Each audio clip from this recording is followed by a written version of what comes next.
आज बाबा साहब का अपमान करने का प्रयास करेगा, मैं आपको ईमानदार से कह रहा हूं, अगर गृह मंत्री जी पोजीशन नहीं लेते, मैं आपको लिख कर देता हूं कि कल सुबह देश के सड़कों पे अंबेडकरवादी आके अपने बाबा साहब के अपमान का जवाब देता। मेरी बात को आप याद रखना, और भविष्य में कोई करके देख ले। किसी को अगर ये घमंड हो, सत्ता और विपक्ष कोई करके देखे, बाबा साहब के खिलाफ कुछ करके देखे, बोल के देखे, तो अंबेडकरवादी बताएंगे कि वो उनके सम्मान की रक्षा कैसे कर सकते हैं। वो सरकार और विपक्ष के अधीन नहीं है।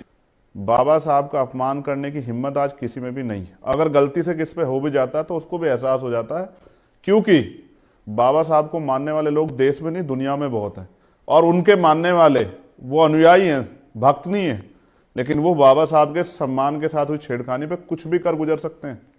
आज अगर देश में कहीं बाबा साहब की स्टैचू पे अगर स्टैचू के साथ छेड़खानी हो जाती है तो पूरे प्रशासन में हड़कंप मच जाता है, क्योंकि हमारे लोग सब कुछ बर्दाश्त कर सकते हैं, लेकिन अपने मुक्तिदाता का हो सकता है।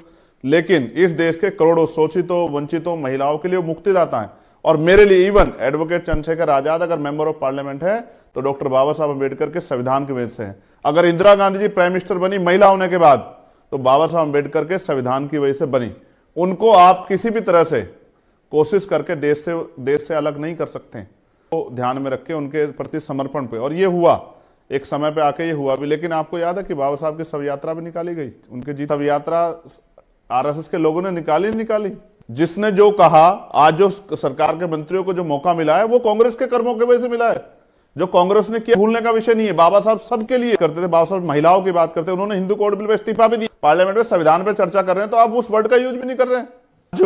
आज जो हो रहा है, 2 दिन पहले पार्लियामेंट में कहा गया कि भाई संविधान पे चर्चा करा रहे हैं, और मैंने, आपको याद होगा, मैंने पार्लियामेंट में जब मुझे बोलने का मौका मिला, मैंने सबसे पहली बात ये कही कि आप कह रहे हैं, सब सारे नेता बोल रहे हैं, बड़े बड़े नेता मंत्री हैं, सब हिंदुस्तान वर्ड का यूज कर रहे हैं, लेकिन कॉन्स्टिट्यूशन पे डिबेट कर रहे हैं आप 70 साल गौरवशाली यात्रा पे, 75 साल की। लेकिन फर्स्ट जो चैप्टर है भाग 1, वो तो कहता है India that is constitutional word का क्यों प्रयोग कर रहे हैं बार बार हिंदुस्तान।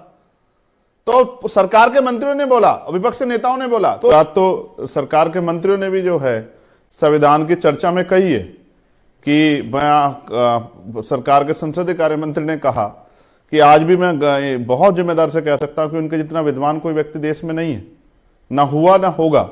तो बाबा साहब उस समय की मान क्या उनकी तस्वीरों का है या उनके विचारों का भी सम्मान है?